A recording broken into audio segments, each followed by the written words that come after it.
Namo tassa bhagavato arahato samma sambuddhassa. Namo tassa bhagavato arahato samma sambuddhassa. Namo tassa bhagavato arahato samma sambuddhassa.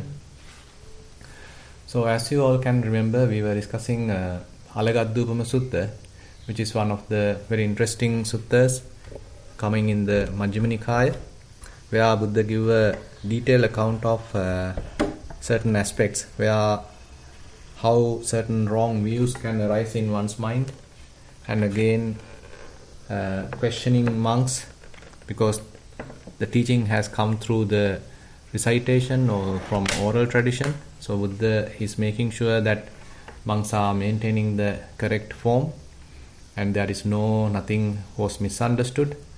So likewise, certain deep aspects of the Dhamma being discussed in this sutta. And the name was given because when we are trying to understand the Dhamma, Buddha mentioned that we have to have a proper attitude in one's mind. So we are learning Dhamma to get some benefit from it, to develop our spiritual qualities, and to correct ourselves, to recognize defilements and remove defilements, and not for sort of disparaging others or looking down others or go to debates with others. So that is not the idea. Rather, we are using the Dhamma so that we can live according to the Dhamma. That is one aspect Buddha highlight by giving the simile of the snake. And then the simile of the raft actually indicates that one has to prepare, one has to learn, one has to recognize, memorize, and all these things are there. And then using one's own effort, one needs to practice. So then only one would be able to cross to the other shore. And once cross to the other shore, so one doesn't need to carry the raft on one's shoulder, rather one can keep it aside and then continue one's path. So similarly, Buddha mentioned the Dhamma also like that. So we have to learn, we have to understand, we have to practice, we have to put a lot of effort, and ultimately when one becomes an Arahant, he can abandon even the Dhamma. So in that sense, Dhamma is like a raft.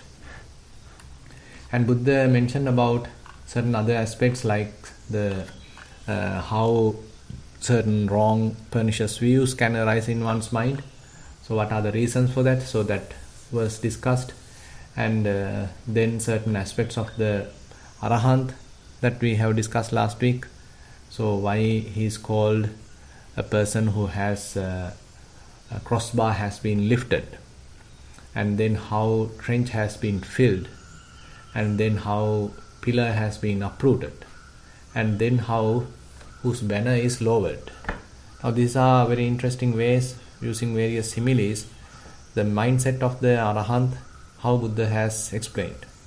Say for example, the last one, when one is becoming more and more wise, and he is abandoning the self-view, he is abandoning the conceit I am, and as a result of that, so there is no conceit remaining in his mind, and basically, so he is not going to show off, he is not going to look down the others. So his banner has lowered. So typically people want to show off, typically they want to come to show that they are a very important person, VIP. So that's the kind of a mentality that people would have. But here Buddha mentioned a noble one whose banner is lowered, whose burden is lowered, who is unfettered, and all defilements are now uprooted, including the conceit. Till the conceit is available, one tries to indicate, one tries to highlight, one tries to sort of show off. So all these things are there. But when conceit is completely uprooted, so he becomes a noble living being, a kind of a humble human being, and that is represented here. And then further, as the last point onto this discussion, Buddha adds that the consciousness of the Arahant is untraceable. So typically it is mentioned as anidassana viññāna or appatiṭṭhita viññāna, where the consciousness of the Arahant is untraceable, unestablished, and there is nothing, no nama rupa, name and form is represented in his consciousness. So as a result of that, if anyone is trying to locate it, anyone is trying to trace it, so then it is impossible. So the Buddha mentioned here, when the gods with Indra, with Brahma and with Pajapati seek a bhikkhu who is thus liberated in mind, they do not find anything of which they could say the consciousness of one thus gone is supported by this. So that consciousness is unestablished, apatittita viññāna. Now, after mentioning all these, some deep aspects of the Dhamma and even the practice, now Buddha inform that certain people are misrepresenting him. Now, like in the whole sutta, the whole theme was because of the wrong view which Venerable Aritta was having. So that means monks sometimes can have wrong views, and they even proclaim it, they even preach it. Then others also start having that wrong view. So that will be quite dangerous, quite detrimental to the Dhamma. And sometimes if one is thinking, okay, there is a person here, there is an individual here, there is a being here, so that the Buddha is talking of an annihilation of a being, annihilation of a human being, annihilation of a person. So that is a completely wrong misrepresentation of the Buddha, that thinking that there is a person, an individual, a self, a being is completely depending on the misunderstanding, depending on the ignorance, avijja. So till avijja is remaining, so one may perceive as oneself, one may perceive as a person, as an individual, as a self. But when ignorance is slowly abandoned, so that self-view and that say a self-appropriation, as say the sense of I, the conceit I am, so all these things slowly diluted. Now that is what Buddha highlights here. So if someone is telling that he teaches the annihilation, the destruction, the extermination of an existing being, so that means that particular person is misrepresenting the Tathagata, the Buddha. And here, interestingly, Buddha mentioned bhikkhus, both formally and now, what I teach is suffering and the cessation of suffering. Dukkhameva uppajjamano uppajjati, dukkham nirujjamana nirujjati. So this repeated stock phrase, sometimes we can recognize from various suttas. So Buddha again and again highlighted, if there is something which is arising, that is nothing but suffering. If something is ceasing, something is fading away, something is disappearing, that is nothing but suffering. Now, when we are practicing Kayanupassana, so we are trying to understand the Rupakkhandha, Rupa Upadanakkhandha. So that is the form aggregate subject to clinging. When we are practicing Vedananupassana, we are trying to understand the feeling aggregate, which is also subjected to clinging. When we are practicing Chittanupassana, we are trying to understand the consciousness aggregate, and sometimes we can even say the sankhara, the formations aggregate, and how they are arising, how they are passing away, how they are changing. So all these things are very much through the experience that we are trying to understand. And on the other hand, when one is practicing Dhammanupassana, all different aggregates are again and again revisited. So it's a fair, thorough understanding of all these different aggregates. So by understanding this, what one is understanding is nothing but suffering. So Panchupadanakkhandha, that means the 5 clinging aggregates, are the one Buddha mentioned as the first noble truth, the suffering. So it is not mere kind of a dogmatic statement. Rather, when one is practicing, one may understand, okay, if something is appearing, if something is arising, definitely it is subject to change. Definitely it is oppressed by arising and passing away. Definitely it is going to be completely ceased. So this is the nature. So these are inevitable characteristics of whatever is conditioned. So if one has that thorough understanding, so then one know, if whenever he notice, whenever he trace something is arising, he know, okay, again the suffering is arising. A representative of the suffering, a agent of the suffering is arising. And he know definitely, okay, this is going to pass away, this is going to change, because it is quite certain. So Buddha again and again highlights, therefore, even now, even formally, what I am mentioning is that suffering is arising and then suffering is passing away. If others abuse, revile, scold and harass the Tathagata for that, now even certain people can abuse Buddha or challenge Buddha regarding this, and Buddha here mentioned, if they are doing so, Tathagata doesn't have any kind of bitterness, any annoyance, dejection of the heart. So Buddha is unwavering. He has that tadi, the unwavering quality. And then if someone is respecting, if someone is honoring, reverence, everything, still Buddha is not going to be elated. He is not feels so much delight, joy or elation of the heart.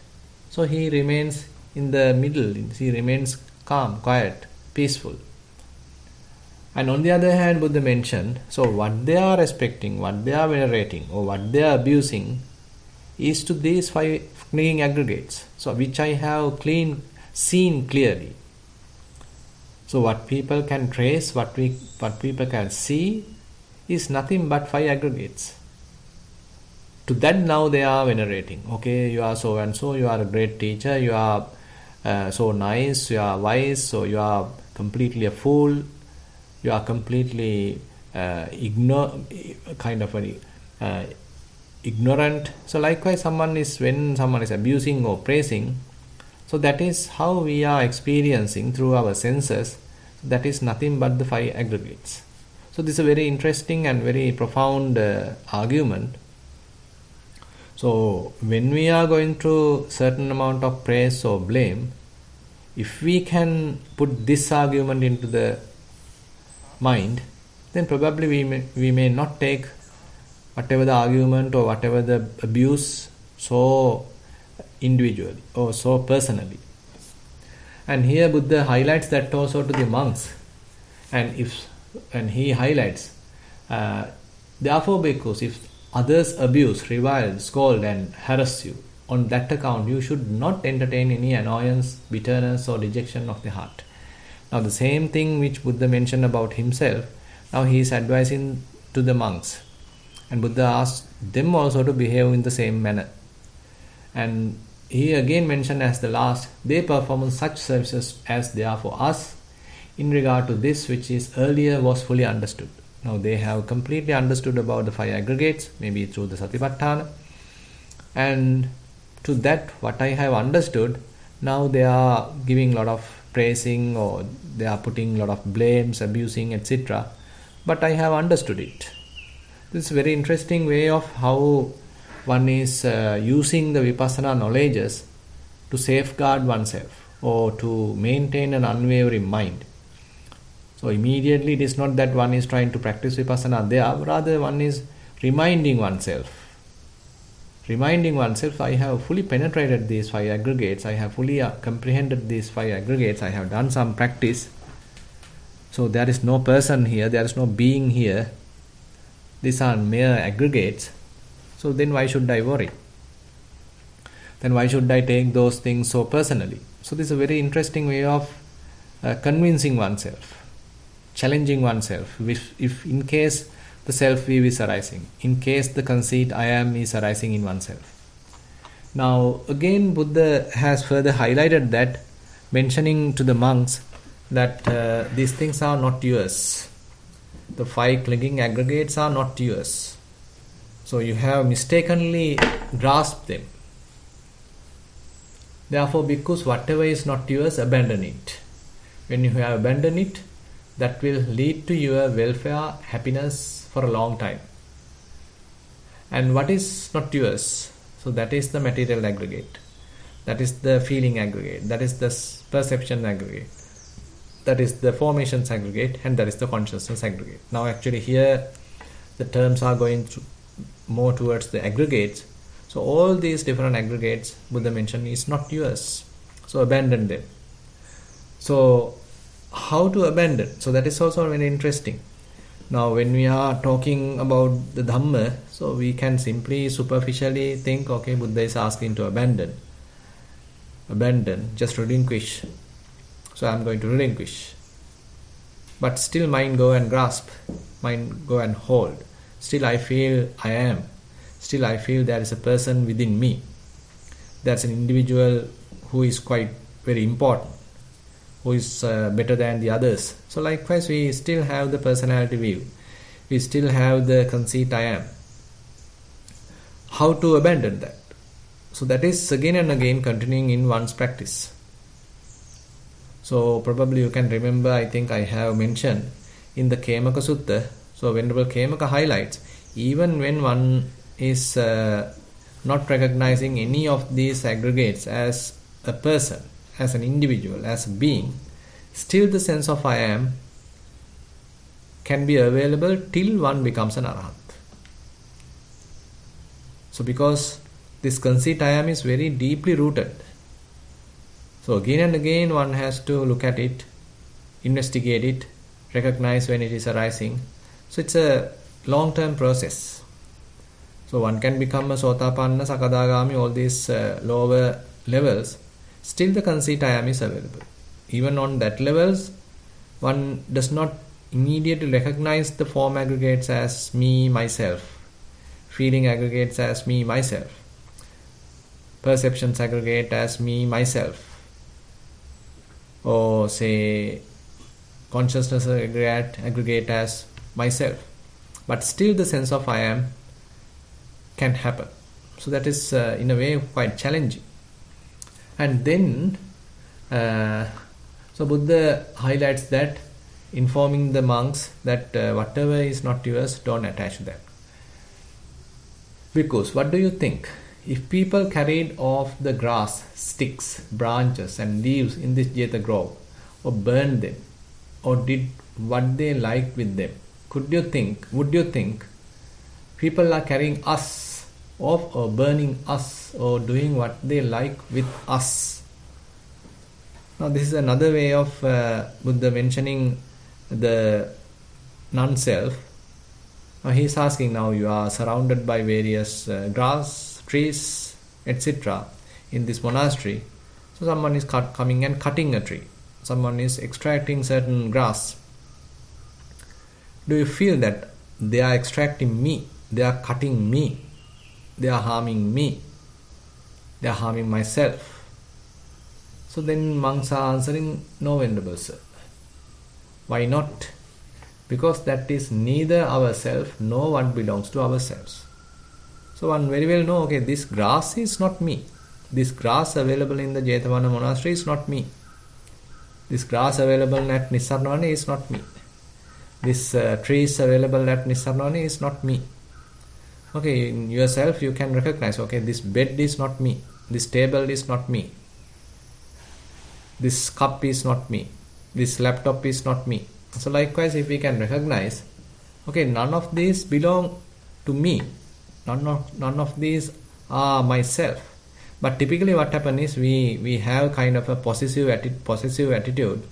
So we think that these things belong to me. This is my laptop, this is my car, this is my husband, this is my wife, this is my children, this is my house. So all these possessions are in our mind. So whenever someone is harming them, then we are deeply troubled. So this argument is therefore very, very strong. What Buddha is highlighting here, very, very strong, because the simile given. Say, even if they are destroying these trees, even if they are destroying the grass, so the monks may not feel that they are destroying me, myself. So similarly Buddha mentioned, okay, so these five aggregates are similarly not you. These five aggregates are similarly not yours. So understanding that is the real challenge actually. So how one can deeply understand to that level? Actually, probably you can remember we were discussing one interesting incident happened with the Adhimutta Samanera. So in the Adhimutta Samanera, where it is recorded in the Adhimutta Theragatha. So he's a young Samanera, but an Arahant. So he was going through a forest, but caught by the bandits. So once they caught by the bandit, so now they are going to kill him. Because they want to make a kind of a sacrifice to take some treasure or something like that. So they are going to use Venerable Adhibuddha as a sacrifice. But Venerable Adhimutta was not shocked. He is maintaining his calm senses. His faculties are not disturbed.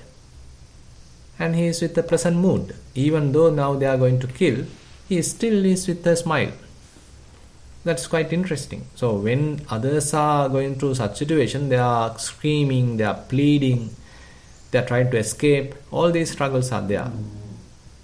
But here, Venerable Adhimutta, on the opposite, he is maintaining very quiet, very calm, very relaxed attitude, even though now they are going to kill.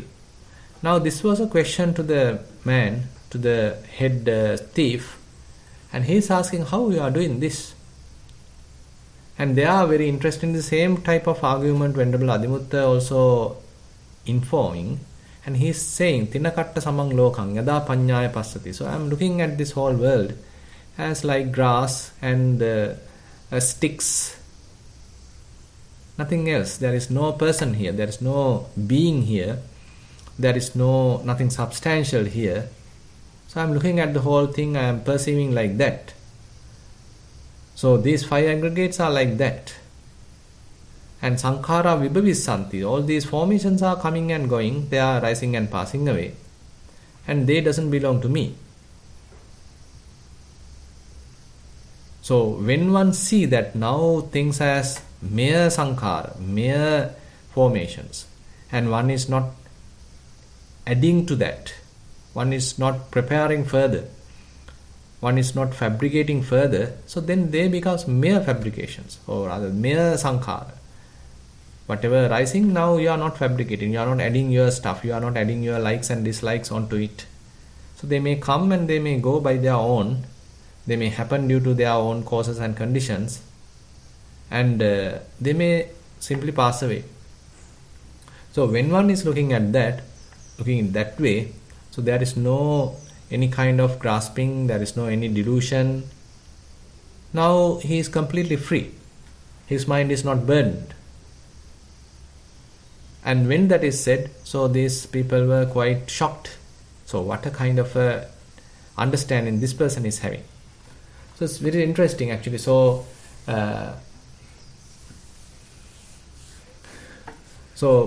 I mean, these things are practically has happened during the Buddha's time. So certain arahants have come across such kind of life-threatening situations, but still they were maintaining a very calm, relaxed mindset.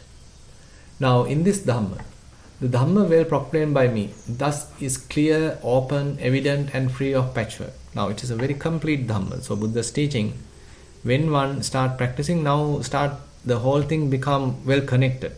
At the beginning you can't understand why Buddha mentioned like this, why Buddha mentioned like that, so how this connect to the other thing. So likewise we can't map the whole thing. But as we are continuing, then we understand, okay, why Buddha has mentioned like this. When certain suttas are again and again we are sort of discussing, we can understand how each component is connected with the other component or other teaching. How one sutta resembles with another sutta, match with another sutta. So likewise the things become more and more apparent. So as we are continuing with the Dhamma. So therefore Dhamma is well proclaimed. I mean, if we can't understand that feature, that means still we further needs to practice, or we further needs to study. And as we further and further study, as we further and further practice, continue our path, then slowly all these things fit together and the doubts are abandoned, so one become more and more confident. So there is no future round of manifestation in the case of those bhikkhus who are arahants. Now again further talking about the arahants. So here arahants are the ones we can say the supreme. They are completely liberated, so their taints are completely destroyed, and they have completed the holy life, and they have done what they need to be done, laid down the burden, reached their own goal, destroyed all fetters, and are completely liberated, true final knowledge. Now here we can recognize where Buddha mentioned in the Pali, Evang swakhato bhikkhave maya dhammo uttano vivato pakasito chinna pilotiko. Evang swakhate bhikkhave maya dhamme uttane vivate pakasite chinna pilotiki.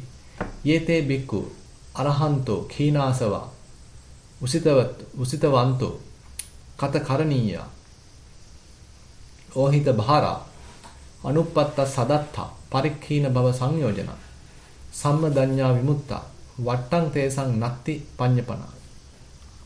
Now these are very, very strong words actually. So how Buddha is actually highlighting? So evam swakhate bhikkhave maya dhamme. So this dispensation, the teaching, the dhamma is well proclaimed, and it is very, very well explained, and there is nothing hidden. There are no any kind of hidden dogmatic things. Everything is well explained. And if one is practicing that and accomplish that, come to a kind of a fulfillment, and then Buddha mentioned so that he is an arahant, all the asavas, the influxes are uprooted, and he completed the brahmacharya, the celibate living, and he has done the task, and he has put aside the burden, and sort of one has achieved one's goal systematically. And parikkīna bhava samyojano. So all the fetters are completely destroyed. Sammadanya vimutta. So fully understood what needs to be understood. Vattante sannatti panyapana. Now you can't recognize him as a person, because he himself is not feeling as a person, as an individual, as a self. So even though you may name him, look at him, all these things are there. So he understood, okay, these are mere aggregates. So they are venerating to these aggregates. They are abusing to these aggregates. So this is a very interesting way that Buddha explained the Dhamma. And then now he is talking about a non-returner. So in this well-proclaimed Dhamma, if one is continuing one's practice and have abandoned the 5 lower fetters. So as you know, there are 10 fetters explained in the Dhamma. There are 5 lower fetters. Sakkaya Ditthi, Vicikicca, Silabbata, Paramasa are the 3 fetters abandoned at the Sotapanna level, at the stream inner level. So that means the personality view, skeptical doubt, Silabbata, Paramasa, various rites and rituals, which are not contributing towards the liberation. So one has abandoned all these things. Further, when one becomes an anagami, one is abandoned the kama raga. So that means the lust, any kind of say lustful desire one is having with respect to all different sense objects. And patiga is the kind of ill will one is having. So all that 5 fetters are abandoned in this non-return, anagami. So abandon the 5 lower fetters. And now this particular person only may reborn in a pure abode, and he is a non-returner. He may not come back to this world. And there he attained the final Parinibbana. Now actually Buddha is talking about various attainments here as the last thing in this sutta. So it's very much like he is promising, very much like he is confirming. If one is practicing, okay, yes, these things are possible. So he's giving us a very positive feedback in a way. He's giving us a very positive feeling. So the Dhamma is well explained. It is everything is quite clear. Now, if one is practicing, okay, these things are possible. Suppose someone is showing you a clear map. Everything is properly indicated there. Names are there, roads are there, distance is well explained. All the landmarks are indicated, and it is very, very clear.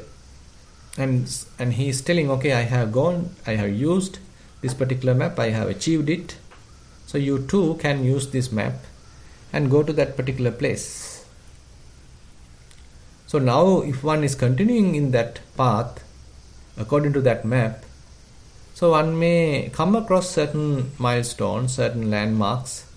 Now he is quite sure, okay, I am in the correct track, I am in the correct path. So further and further he is continuing, and he is more and more sure, more and more confident, okay, I am continuing the same path which Buddha has proclaimed, which Arahants have used. So that is very much like more and more one is continuing in one's path.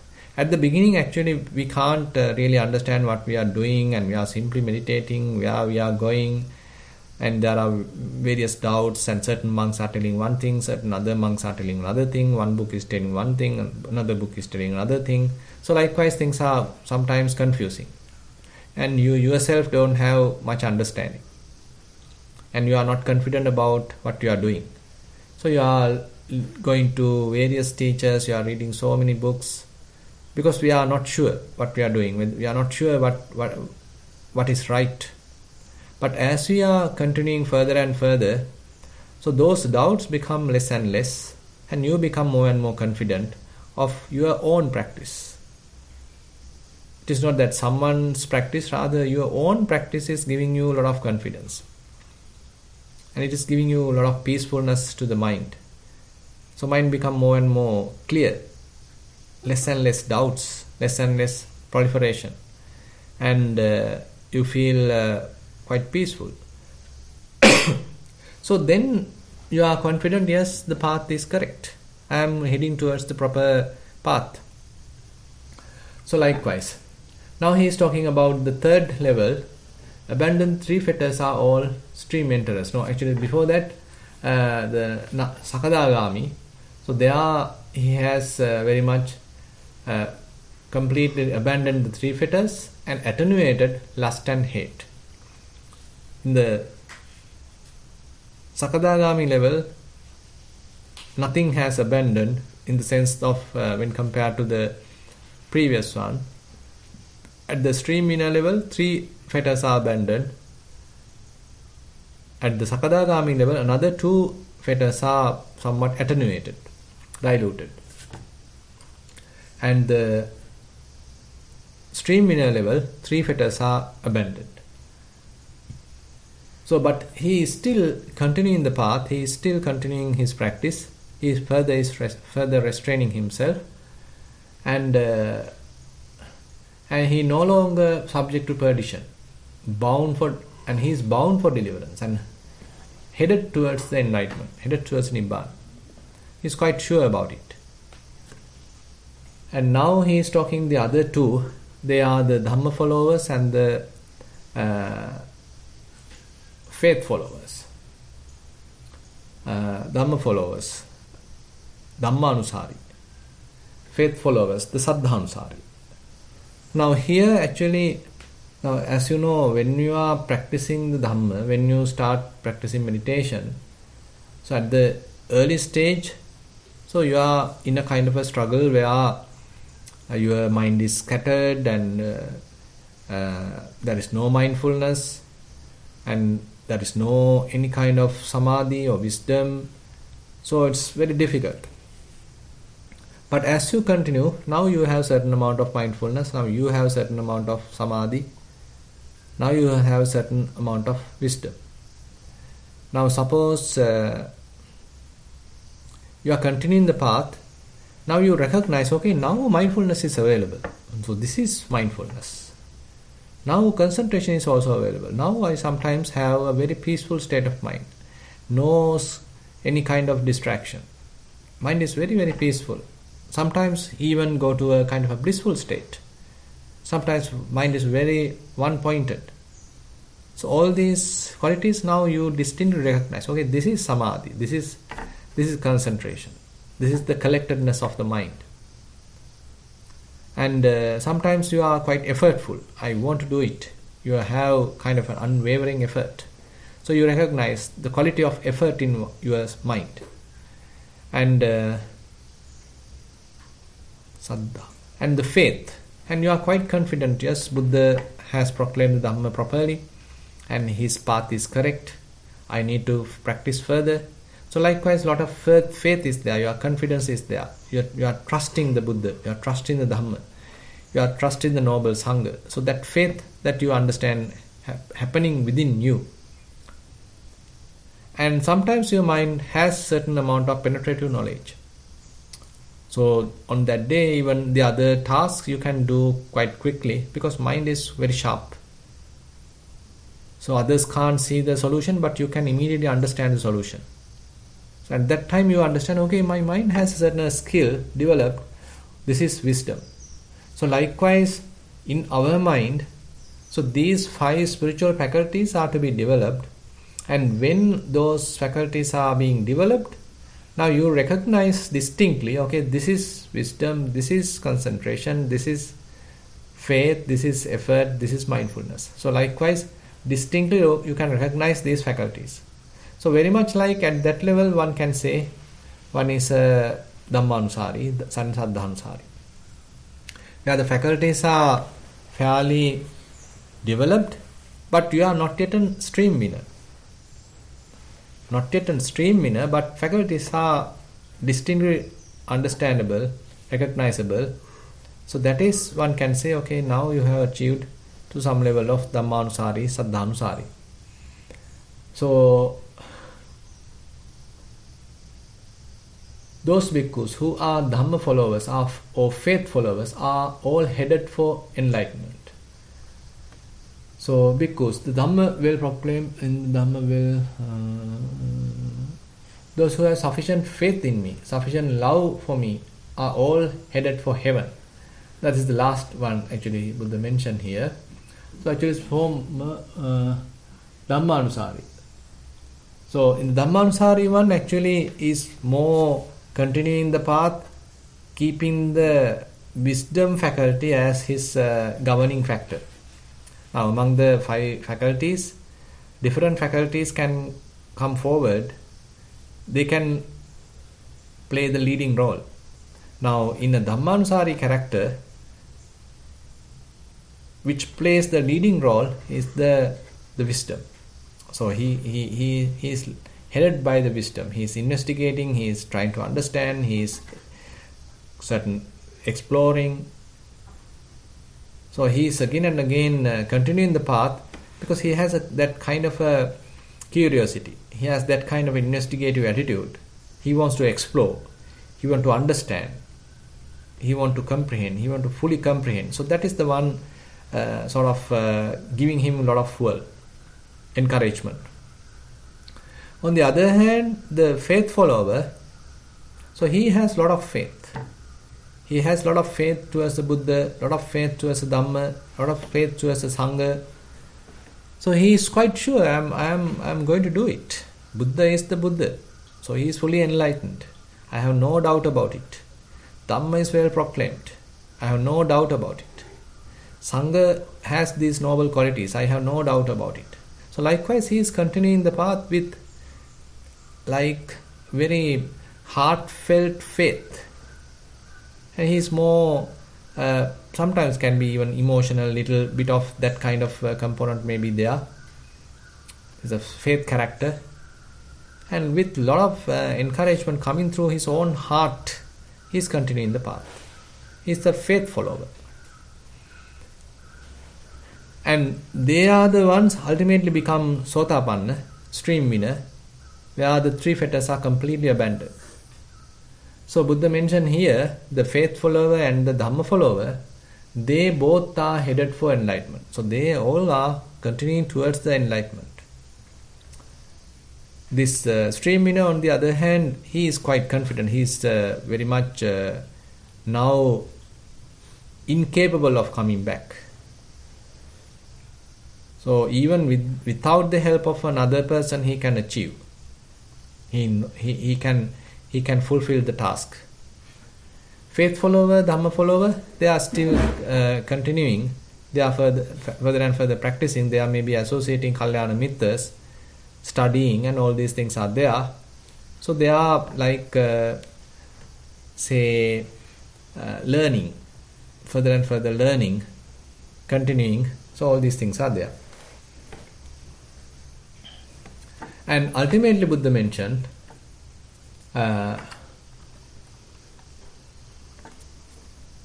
Yete bhikkhu dhamma evam swakkate bhikkhave maya dhamme uttane vivate pakasite chinna pidotike yesam mai saddhammang yesam mai saddha mattang pema mattang sabbete sagga parayana sabbete sagga parayanati. So if one is studying the Dhamma, if one is having some kind of a faith on the Buddha, so it's a kind of an assurance here Buddha is giving. So they are, at least they can go to a heaven. So this is a kind of a not we can say maybe subjected to various further conditions, because it's mere faith he is still having, mere confidence he is still having, that these things are still sort of wavering. But in case this faith, in case this confidence, if he is continuing, but he is not into the practice, he is not developing the qualities like we discussed, saddha, virya, sati, samadhi, panya, the faith, effort, mindfulness, concentration, wisdom, he is not purposely developing. He is not into that kind of practical development of those qualities.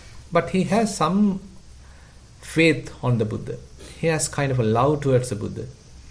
And he has a lot of confidence in the Dhamma, even though he is not practicing.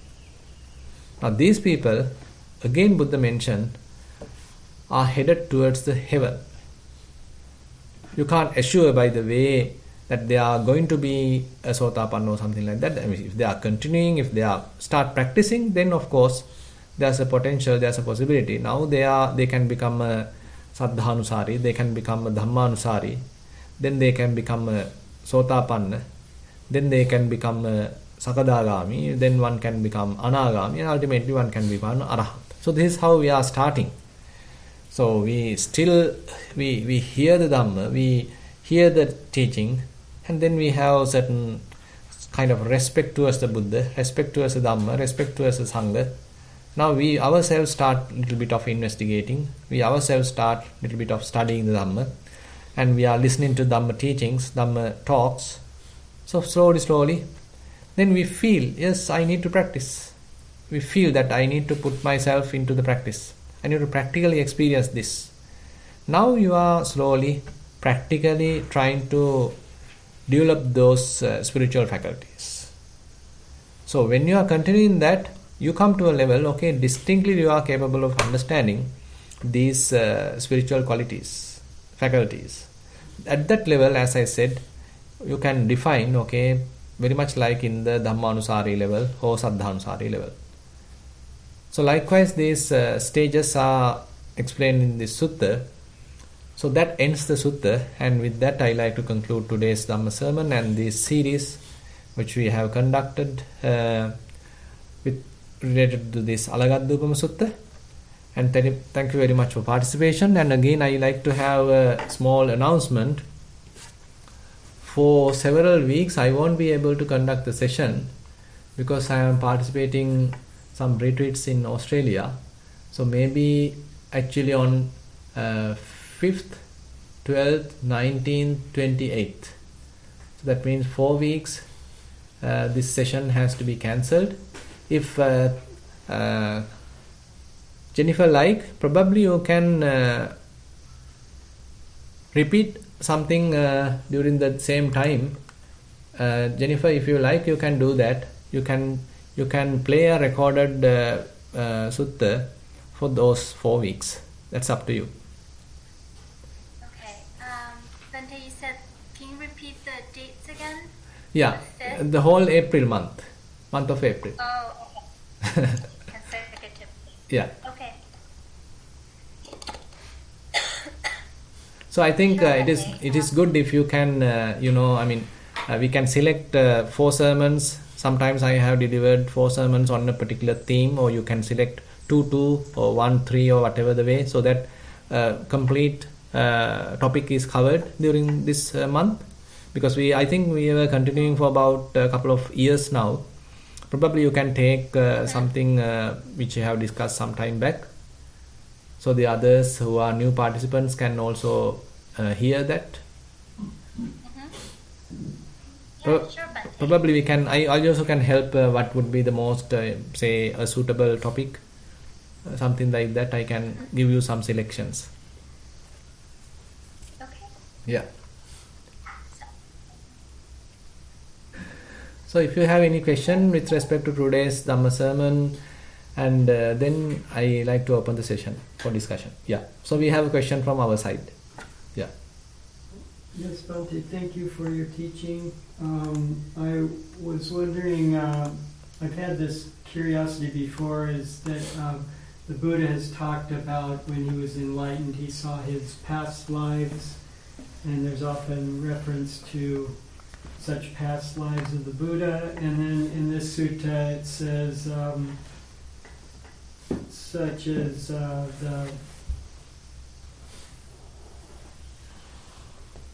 in verse 47, those who have sufficient love and faith in me are all headed for heaven. Mm-hmm. And then on verse 43, I think. 43. It says those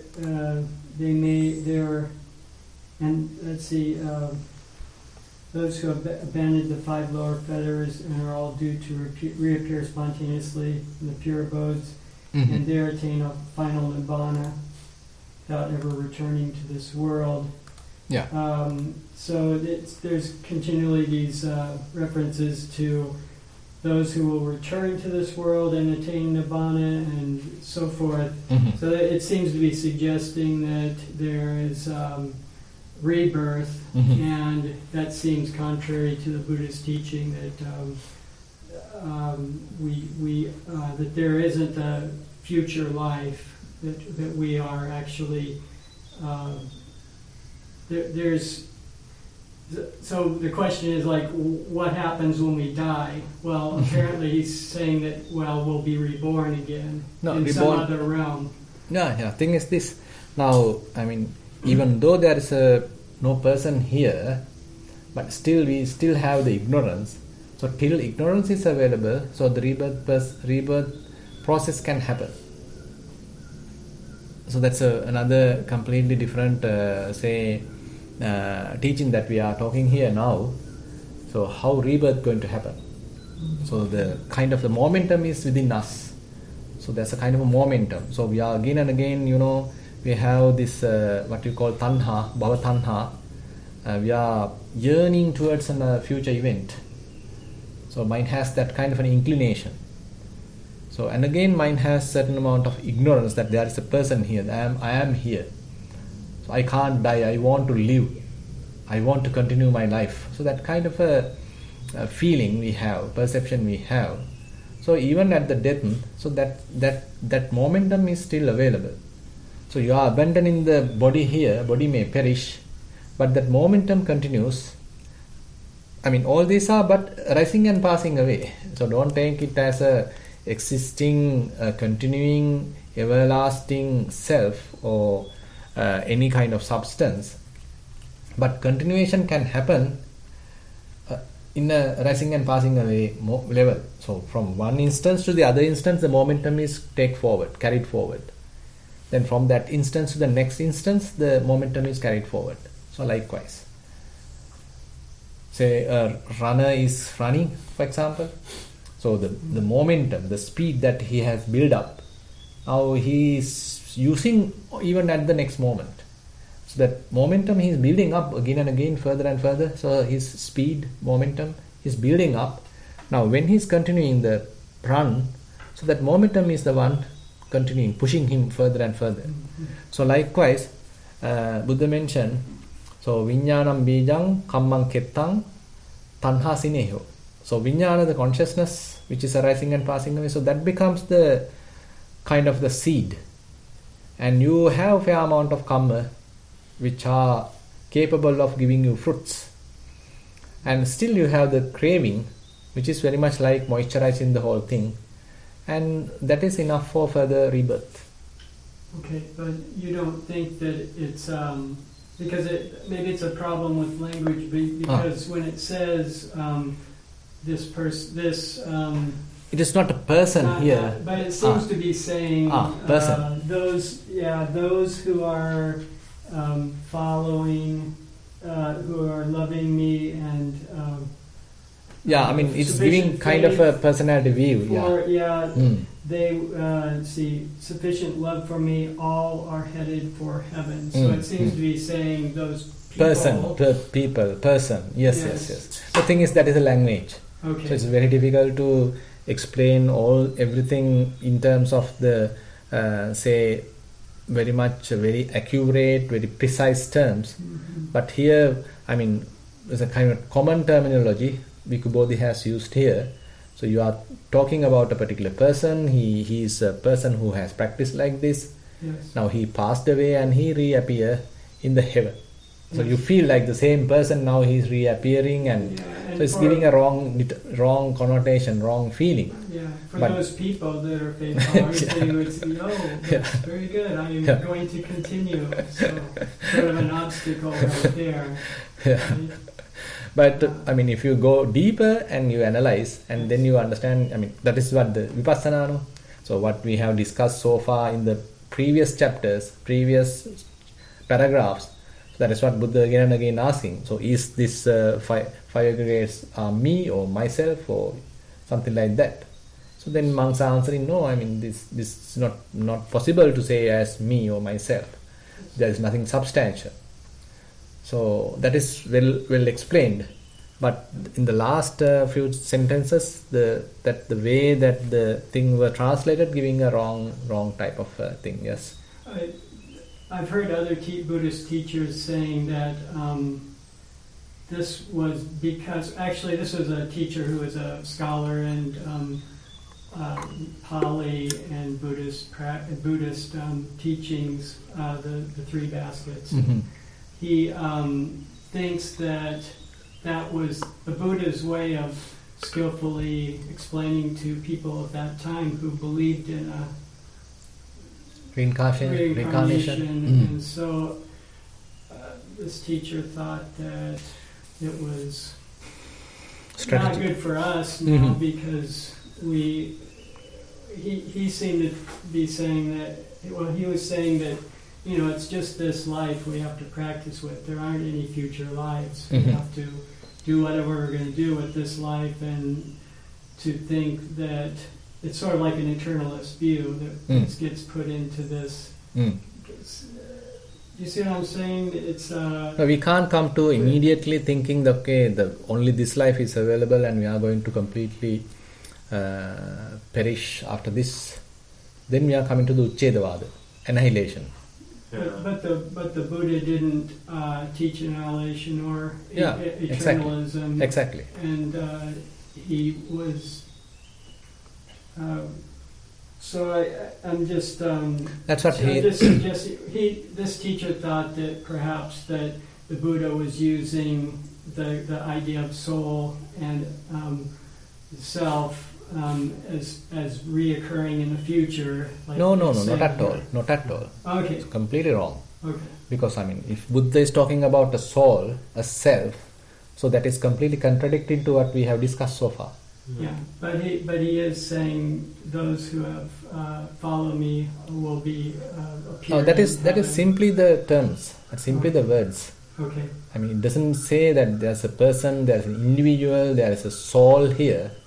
Rather, that is how we are talking. I am talking to you using your name, and I am asking you to do the good things. Yeah. Then you'll be headed towards the heaven.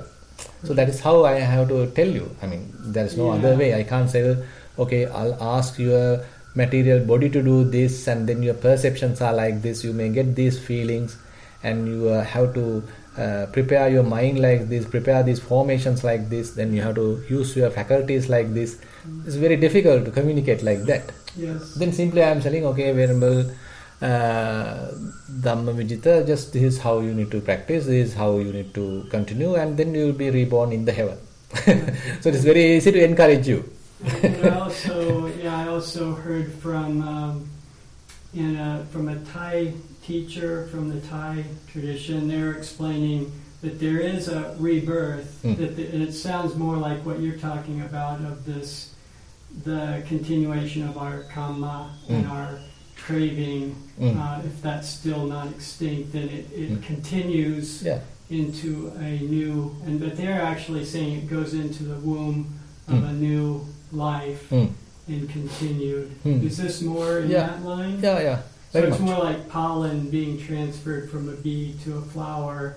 It's not a person, but it's just the continuation of craving. Yeah, very much like that. Samsara is rebirth. Yeah, the thing is, you can't say, when we are using a seed of one tree to plant that seed, and then a new plant is created, born. Yeah. So we can't say, so this is completely have no connection with the previous plant. But this is not the same plant either, isn't it? Right. So we plants are sort of a kind of a continuation is there. Yeah. Continuation is there. Yeah. But there's a kind of a link also available. But this is a completely new plant. Yeah. So likewise, there are. These are the terms. We have to use to communicate. Yes. It is not the same person, and again, not the completely new person. Yes. Yes, I'm sorry, I didn't mean, I don't have a doubt about this. I'm practicing this life and continuing. I just, that just comes up for me, and I wanted to see what your view on. Yes. Thank No you very problem. much, Yeah. So actually the teaching that we have discussed so far in this particular sutta, again and again highlighted that if someone is telling that I am talking of an annihilation of an existing being. Yes. So that is one kind of statement that Buddha telling, misrepresentation of the Tathagata. Yeah. So if someone is telling, he teaches the annihilation, the destruction, the extermination of an existing being, then that's a complete misrepresentation of the Buddha's teaching. It's extermination of the five aggregates of clinging. Yeah, that we can say like that. Yeah. So the clinging is abandoned, the ignorance is abandoned, extinguished, but not a person being abandoned. Yes. Not a being is abandoned, or a being is exterminated, or being is destroyed. Thank you. I think that there are some, Buddhist teachers out there who don't really like the idea of rebirth, because it kind of doesn't line up with like modern science or something like that. But even the Buddha, these are different ways of. Now when we are talking about the Sammaditthi, the correct view, so there are two forms of correct view, Sammaditthi. So the mundane type of Sammaditthi and the supramundane type of Sammaditthi. In the mundane type of Sammaditthi is completely based on the karma, and you believe as a person. So that's why it still has some amount of ignorance.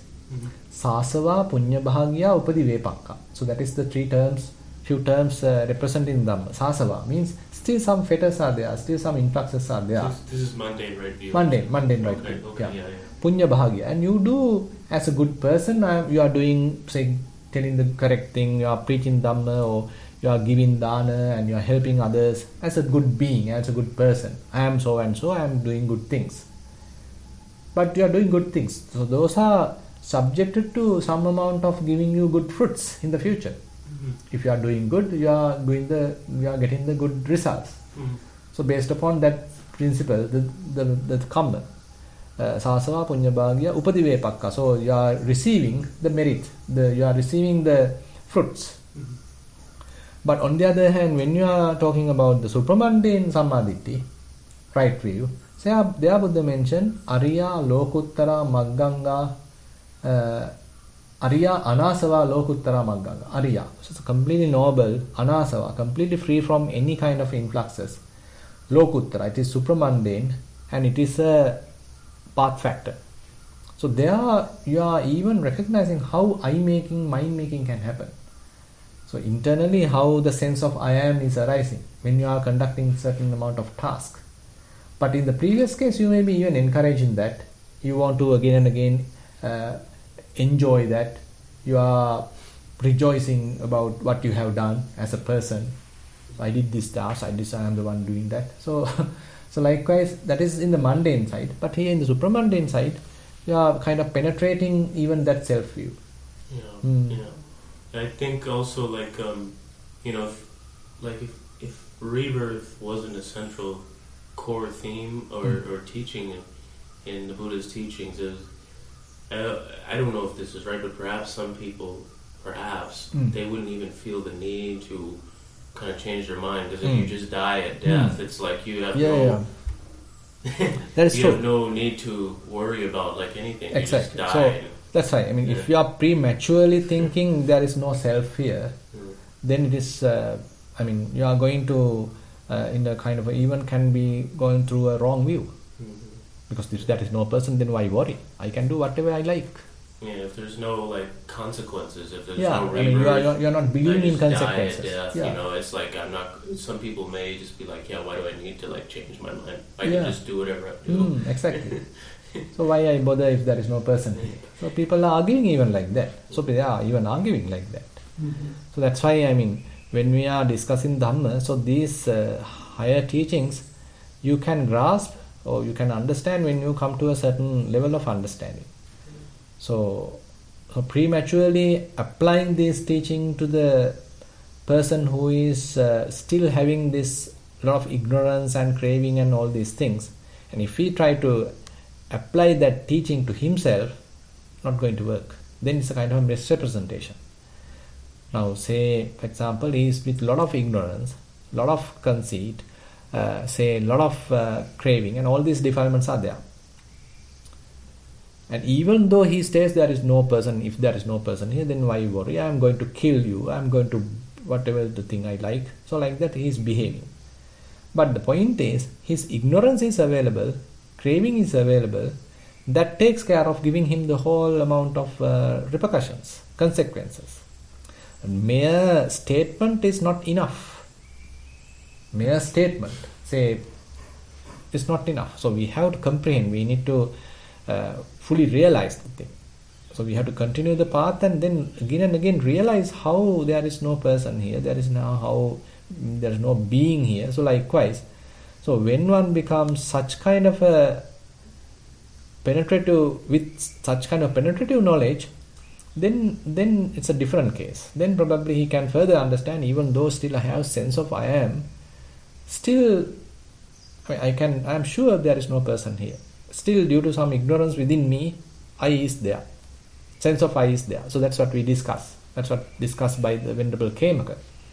So Venerable Khemaka is telling, I am not recognizing these 5 aggregates as myself. I am not individually recognizing form aggregates as myself, feeling aggregate as myself, formations aggregate as myself. But sense of I am still with me.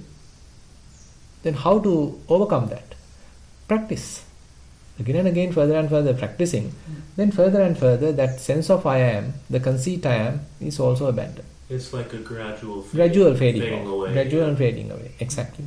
Yeah. So Bhante, I had another question about the Dhamma. Could you just again go over, I guess, the Dhamma follower and the faith follower? Like, what are the faith follower is somebody who practices based on mere faith alone? Like they not mere faith. We can't say mere faith, because when you come to this Saddhanusari, Dhammanusari level, so one important thing is that he would be able to distinctly recognize these spiritual faculties. So he is a practitioner now. He's a practitioner. He know what is the within his own mind. He can distinctly recognize, okay, now faith, a kind of a quality in the mind is available, this is faith. There's a quality in the mind available, this is okay, this is mindfulness. This is wisdom, this is effort. So likewise, within his own mind, he can distinctly recognize. But say, normal people, so they don't have these faculties.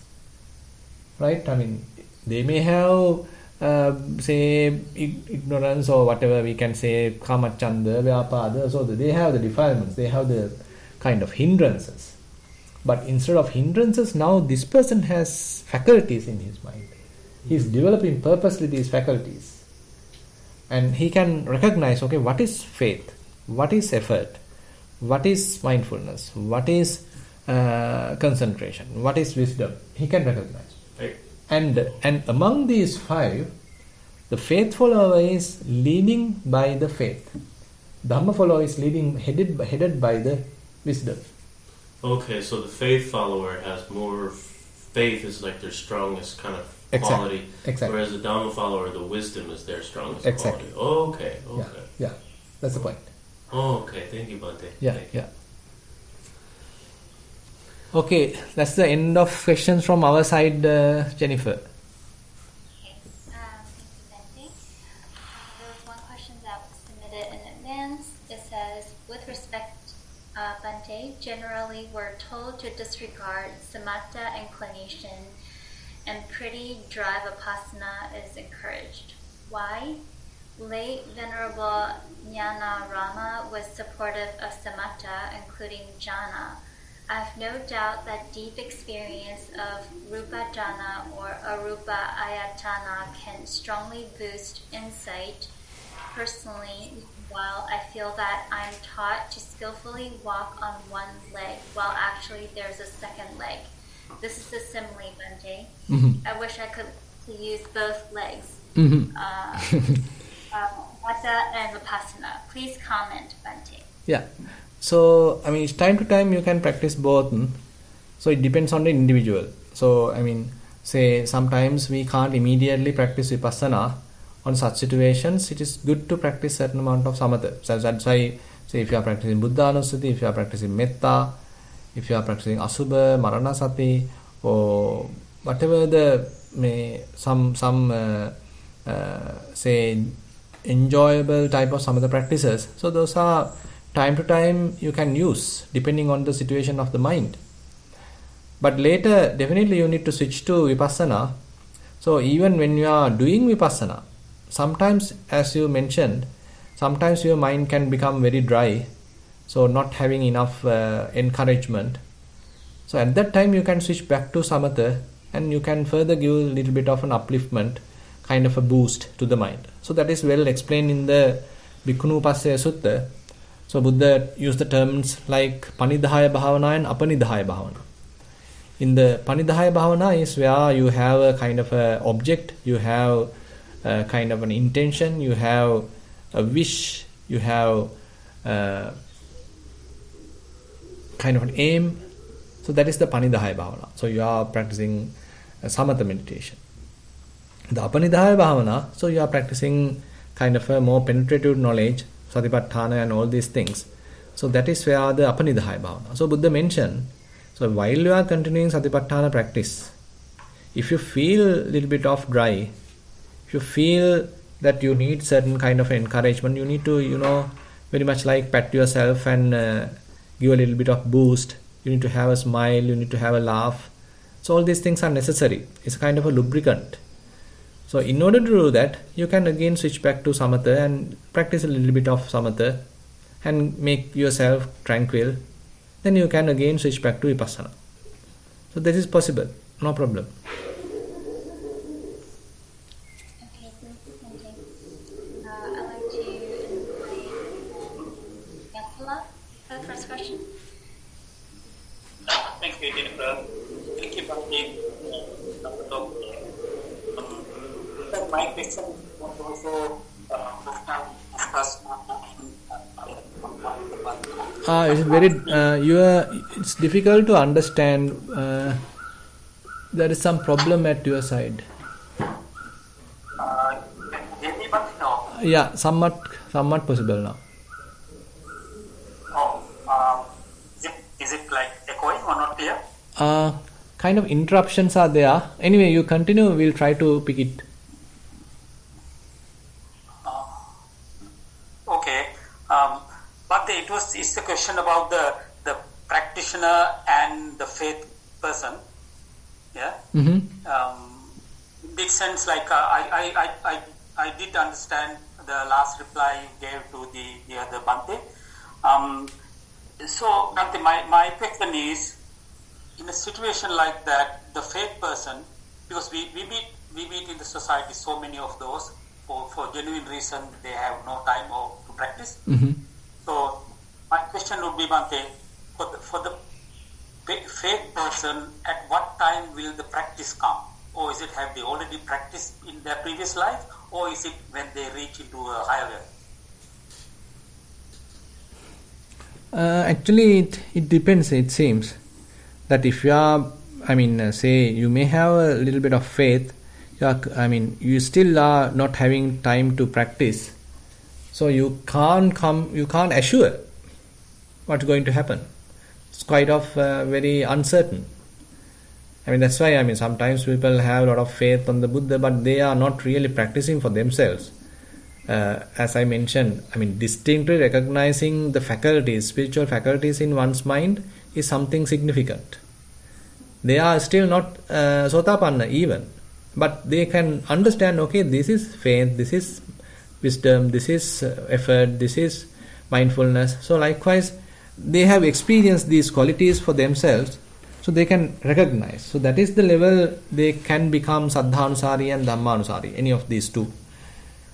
Till that, you are very much uncertain, and your faith can be even diverted to something else, because these faith characters, so still their faith is very much superficial, not really based on the facts. So if someone is capable, they can come and convince him to some other belief, and they may have the faith on that belief even later. Therefore, their path is not that certain. But here Buddha's argument is, if they are continuing the faith, till they die, they are not having any kind of such divergence.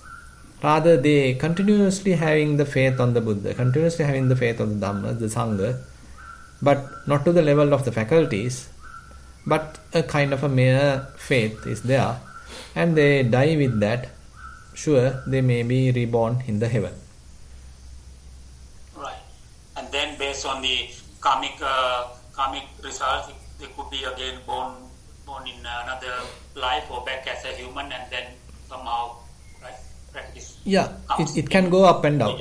It can go even up and down. Yeah. Now say you are going, and assume that you are reborn as a human being again, but you got wrong association with some bad friends, and you become completely deprived from these good qualities. You have no faith, and you are now following another religion, or rather another teacher, another belief, and you can even go to a completely wrong place even. That's why very, very uncertain, till one becomes fairly confident. Okay, and this is the path. Okay, I am now sure what needs to be done. Not a kind of an overestimation. He himself has to continue, and with some practical experience, he has to continue. and then one can be little sure, okay, I'm mostly be free from the kind of falling through the hell realm. I may be free from now. Yes. Thank you, Bante. Yeah, Yes, yeah. I understand it now. Yeah. Thank you. Yeah.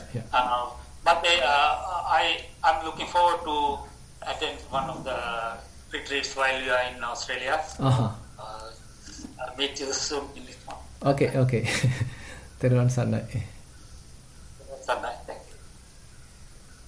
Okay, thank you. I'll to invite Joseph for the next question. Thank you, Jennifer. Hello, Bante. Can you Yes. hear me? Yes. Hello. I'd like to ask you a question I have about the practice. So I've been trying to and succeeding in, when I go to sit, to just plunge into the open awareness. Mm-hmm. And I find that I can be sort of aware. And the question I have is with the consciousness aggregate, I guess I don't quite understand, is the awareness the consciousness? Like the consciousness aggregate, is that the awareness? Is that the same thing? Yeah. Now, actually, this is an interesting question. Now, typically, the consciousness aggregate and the other aggregates are working together.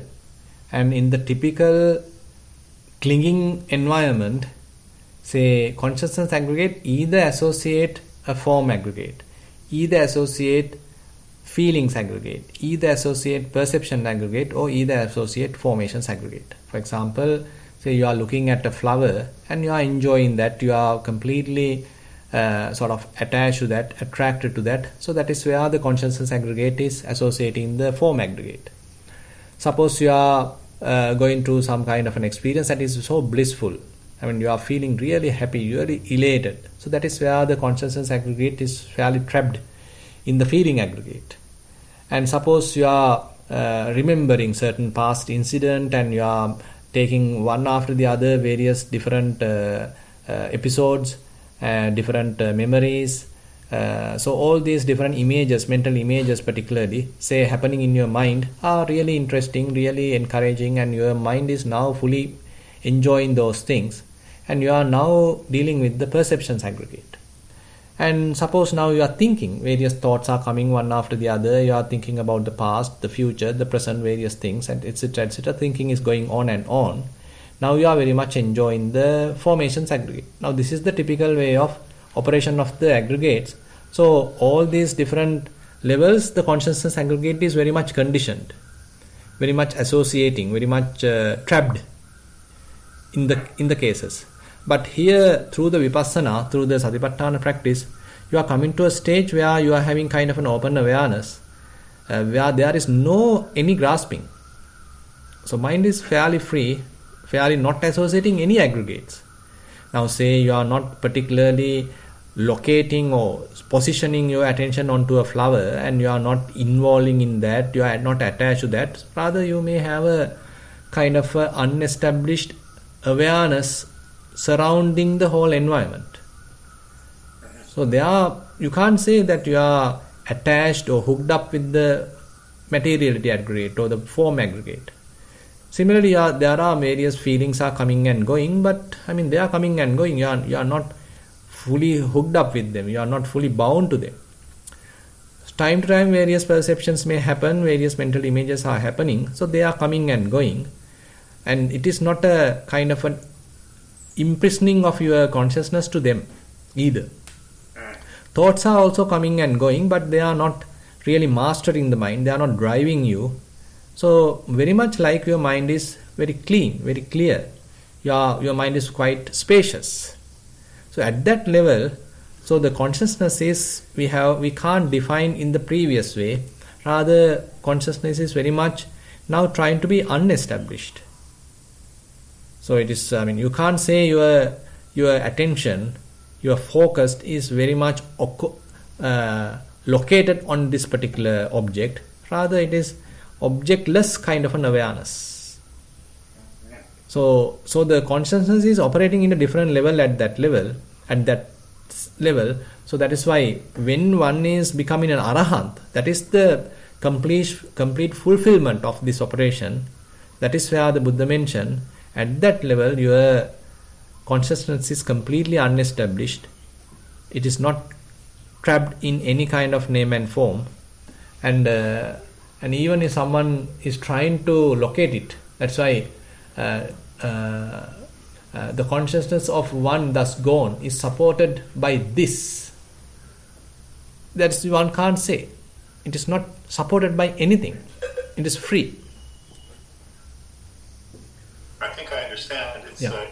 When I'm in the open awareness, I feel that everything is happening inside the awareness. Mm-hmm. Whereas Yeah, true. most of the day, I kind of feel like I'm inside the thing, if that would make sense. Like my awareness is inside the perception, in a sense, but other times it feels like the perception is inside the awareness. Like there's. I don't know if So very much like the awareness is kind of a pervaded kind of awareness, very spacious awareness, spreaded kind of awareness.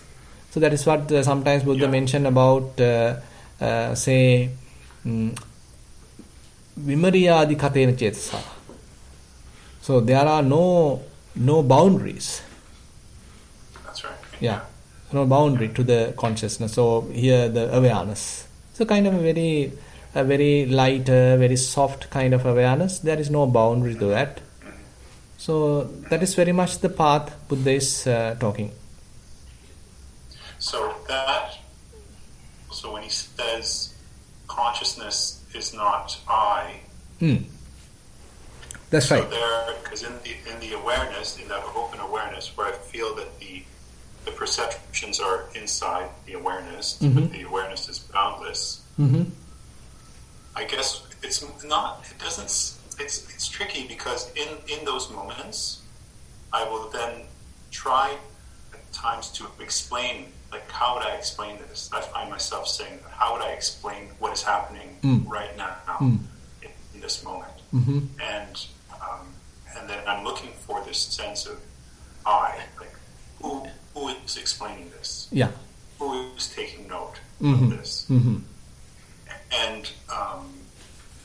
And so that, I guess that question comes up, is this how to explain this, and then it keeps coming back to this. Well, who is explaining this? Yeah. And So then actually that there's is still a where sense that, that is where we are purposely making a self. While you are experiencing that unattached state, so there is no sense of self. There is no any kind of I making, mind making, because you are fully, mind is not grasping anything. So without grasping, there is no I making. That is a kind of a very interesting teaching given by Punnamantaniputta. Heard, I think we discussed that also, where Buddha mentioned, or Venerable Punnamantaniputta mentioned that upadayatiko avuswananda asmiti hoti no anupadaya. So only when the clinging is there, the sense of I am will happen, not without clinging. So while you are in the kind of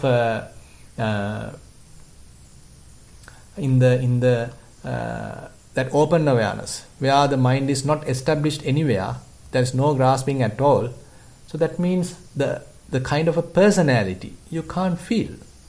You are simply living. You are in a very, very friction-free mindset. So mind is simply being aware. That's it.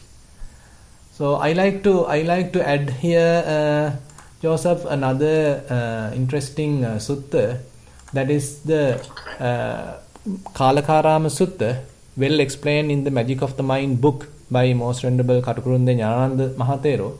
So here in the Kalakarama Sutta, so this statement. So with regard to all our experiences, Buddha highlights, thing apart from sight, he does not conceive of an unseen. he does not conceive of a thing worth seeing. He does not conceive about a seer. Can you pick here? Now you can see. Yeah. Now it is again, Tathagata does not conceive of a visible thing as apart from sight. It is merely the seeing. The process is happening, but there is no thing. There is no something that he is seeing. So that is one area. And thinking that there is something, he is not conceiving. The next point is, he does not conceive of an unseen. Thinking that I couldn't see it, I couldn't see it, why should I do, I should see it again, I unfortunately missed that. That is also conceiving. And here also Buddha mentioned, so he is not conceiving with regard to unseen. And he does not conceive of a thing worth seeing. Now he has future plans, I am going to see this, I am going to see that. Even there, he is not conceiving. And the last statement is more valid, more important to you. He does not conceive about a seer. Now here also, with respect to others, he does not conceive with regard about a hearer. He does not conceive with regard one who is senses, and he does not conceive about one who cognizes. You see, this is a very, very interesting sutta. So where Buddha very beautifully negate all these possibilities of self-making or I-making. Okay. Yeah.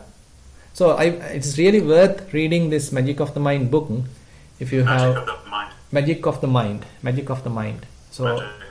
yeah. So this is the book. I'll show you. So this one.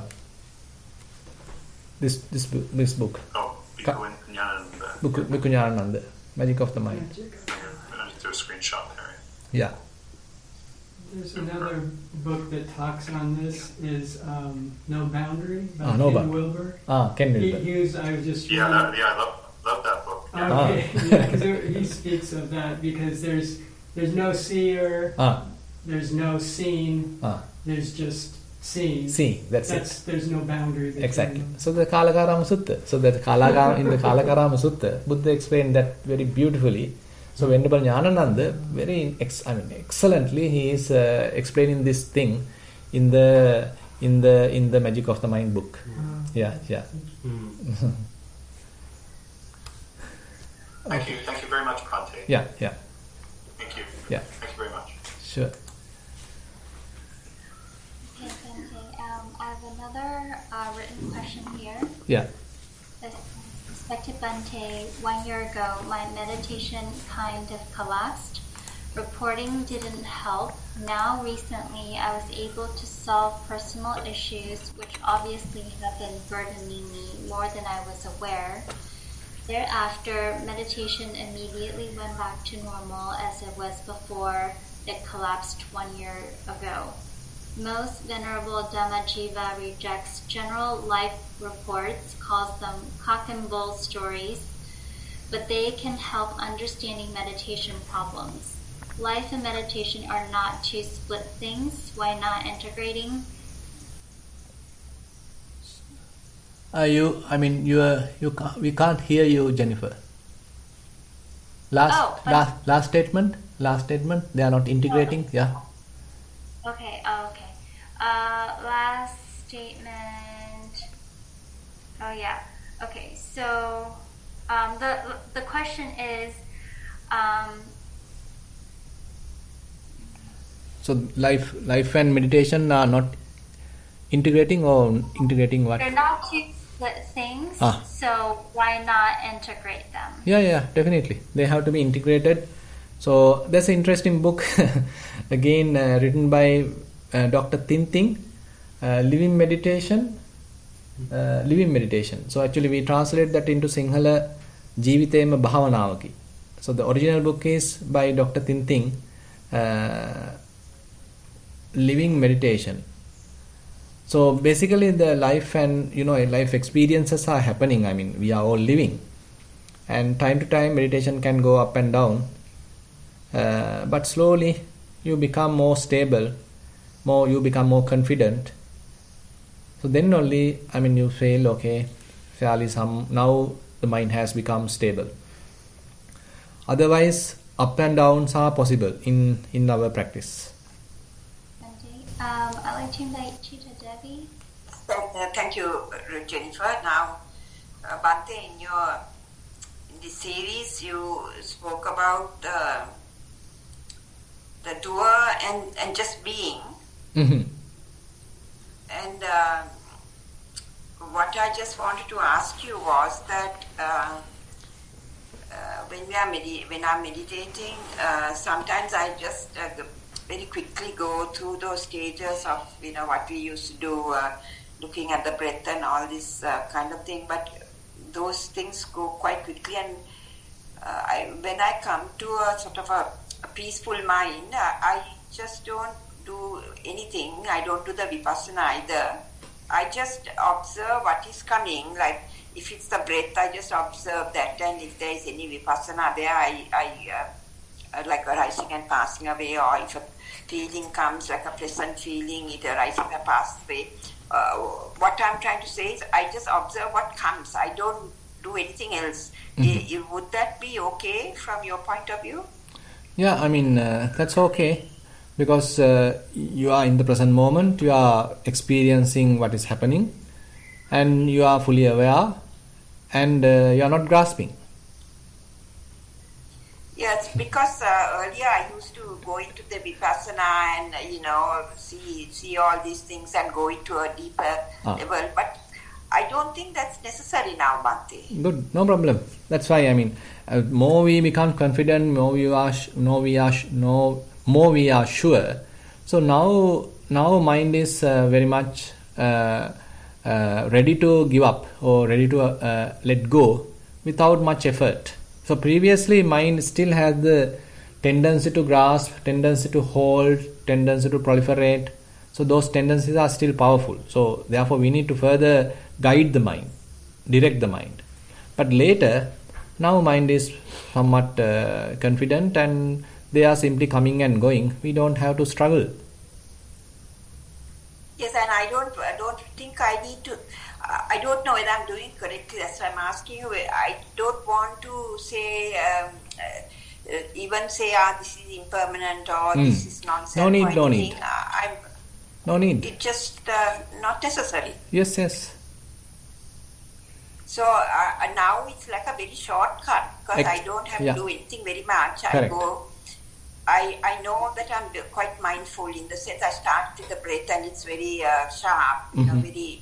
I can see those, that Venerable Dhammajiva used to say, watch this, the nature of the air. No, I can see that quite clearly. But then after that, I don't think I come to a very peaceful mind. Mm-hmm. And I just see, there are things that come. Not that there's nothing. Mm-hmm. There are things that come, but then I just know, now this is a nice feeling. It is arising and passing away, and also the body is, rising and passing away, the whole body like. Mm-hmm. So that's all I do now, Bhante, and I think I'm quite comfortable with that. Would that be okay from your point of view? Yes. Because the thing is, I just continue like that. Yeah, continue, and basically you can verify that in general, if your mind is now more and more free from conceptual proliferation, less thinking, less burdening, and you feel lighter, you feel your mind is becoming more spacious, and even though you see things, mind is not interested of going and attaching with them, going and getting involved with them. Mind likes to be alone. Mind has its own kind of peaceful abiding. So all these things are there, so then we are in the correct direction. Yes, because I think I spoiled that by trying to investigate like I used to do. Mm-hmm. So I like to leave it alone now. And I just want to say, and I don't know whether by doing that, whether I will slip into a samatha level. No. I don't know, that's why I'm asking. Yeah. Because sometimes the mind is so peaceful that then you can go into like a samatha. So that's why I'm asking. Yeah, this is very much like samatha. I agree with that. But the point is, this form of samatha is based upon wisdom. that you are not effortfully keeping your mind in a concentrated state. Rather here mind is not grasping anything. As a result of that, mind is quite spacious, quite tranquil. So that's all right then. I've been in that situation, right? Yes. Yeah, so that's good then. That's good, Bhante. Thank you for that. Yeah, okay. Thank you. Yeah. I believe that's the last question on our side here, Bhante. Okay, good. So then we are going to conclude today's Dhamma sermon, and we are going to start the next live session in month of May, and hope Jennifer may play certain recordings during the month of April. So, and today also we have discussed certain amount of Dhamma, and we have listened to certain teachings of the Buddha, and all these good things may have generated a certain amount of merits. We share these merits with all the past relatives, we share these merits with all the celestial beings, and we share these merits with whoever in need of merits. And we wish these merits help us also to attain path, fruition, Nibbana. While keeping these good wishes in our mind, let's recite the traditional verses. Ettavata amhehi sambatang punya sampadang sabbe deva anumodantu sabba sampatti siddhya. Ettavata amhehi sambatang punya sampadang sabbe bhuta anumodantu sabba sampatti siddhya. Ettavata amhehi sambatang punya sampadang sabbe satta anumodantu sabba sampatti siddhya. Akasatta ca bummatta devanaga mahiddika punyantang anumoditva chirang rakkantu sasanang. Akasatta ca bummatta devanaga mahiddika punyantang anumoditva chirang rakkantu desanang. Akasatta ca bummatta devanaga mahiddika punyantang anumoditva chirang rakkantu mamparang. Idang vo nyati nang hotu sukita huntu nyatayo. Idang vo nyati nang hotu sukita huntu nyatayo. Idang vo nyati nang hotu sukita huntu nyatayo. Imina punya kammena mame bala samagamu satang samagamu hotu yava nibbana pattiya. Imina punya kammena mame bala samagamu satang samagamo hotu yava nibbana pattiya. Imina punya kammena mame bala samagamo satang samagamo hotu yava nibbana pattiya. Sadhu, sadhu, sadhu.